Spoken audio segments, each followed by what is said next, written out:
तो last part में हमने देखा था कि वोजी के हाथों से वो अटैक्स बचकर भाग गए थे।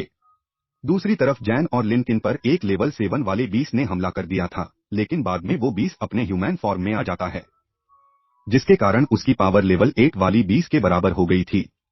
जिसके बाद जिन और उस बीच के बीच फाइट होने लगी थी, जहां शुरुआत में वो 20 जिन पर भारी पड़ रहा था, लेकिन बाद में जिन अपनी निर्वाणा फायर की मदद से उस बीस्ट को मार देता है। इसके बाद उसने उस बीस्ट के डीमन कोर को अपने पास रख लिया था।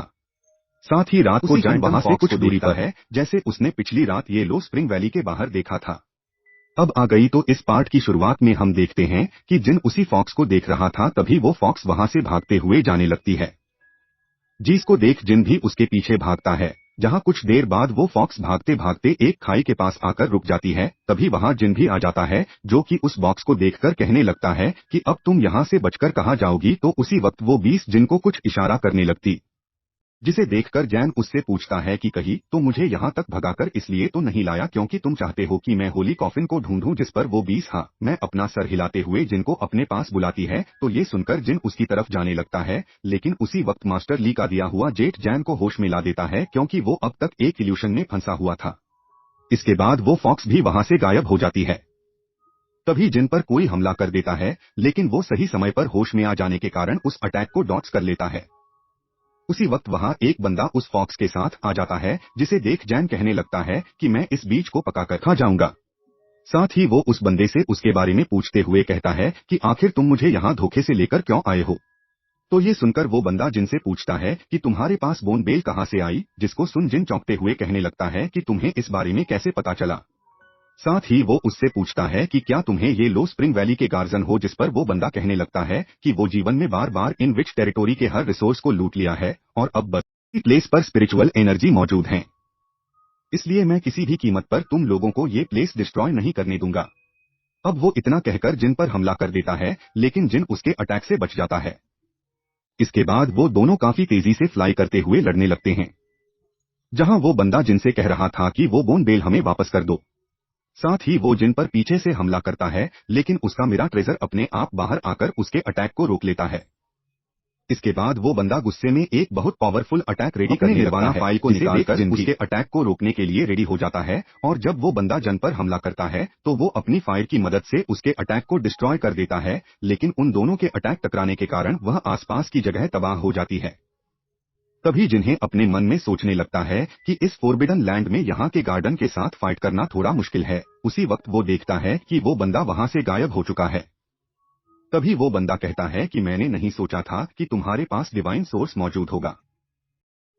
नीचे एक फॉर्मेशन बनाते हुए जिन पर हमला कर देता है, तो जैन उस बंदे को अपने तलवार से रोकने लगता है, लेकिन उस फॉर्मेशन के कारण जिनके निर्वाणा फायर ब्लॉक हो जाती है, जिसके कारण वो बंदा जिनके अटैक को काफी आसानी से रोक लेता है।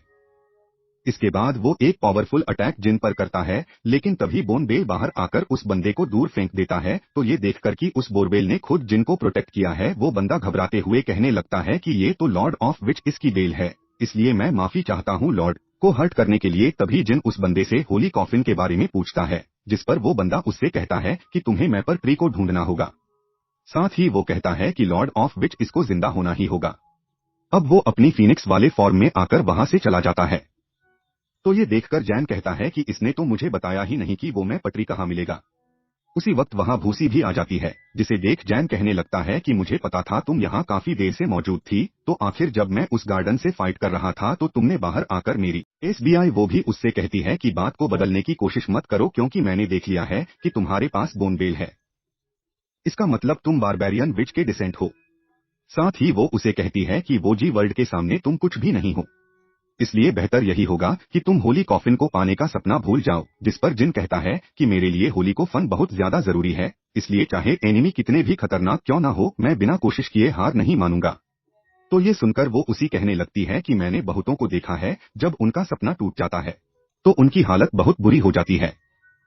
इसलिए तुम्हें होली कॉफिन से इतनी ज्यादा उम्मीदें नहीं लगानी चाहिए, क्योंकि अगर दूसरे को जिंदा करने वाला कोई प्रेशर इस वर्ल्ड में एग्जिस्ट करता है, तो बार बार इन विच टेरिटरी का भी तबाही नहीं होती। इसके बाद वो जैन पर अपने तलवार को रखते हुए कहती हैं कि तुम्हें हमारी सच्चाई भी पता चल गई है, इसलिए बेहतर यही होगा कि इस बात को किसी को मत बताना, क्योंकि मैं तुम्हारे और होली कॉफिन के बीच में नहीं आने वाली। जिसके बाद वो दोनों वापस इनके पास आ जाते हैं, तो जिन सोचती है कि तुम बिना बताए कहाँ चले गए थे। इस बार जिन उससे झूठ कह देता है कि मैं कुछ हद ढूंढने के लिए गया हुआ था जहां मेरा सामना 120 से हो गया। साथ ही वो कहने लगता है कि क्या अभी तक मेरी वेपन स्पिरिट ने उस जीवन कोर को एक जोर नहीं किया। उसी वक्त उसकी वेपन स्पिरिट जो कि फर्नेस के फॉर्म में थी वो हेवन और अर्थ की एनर्जी को कंबाइन करने लगती है।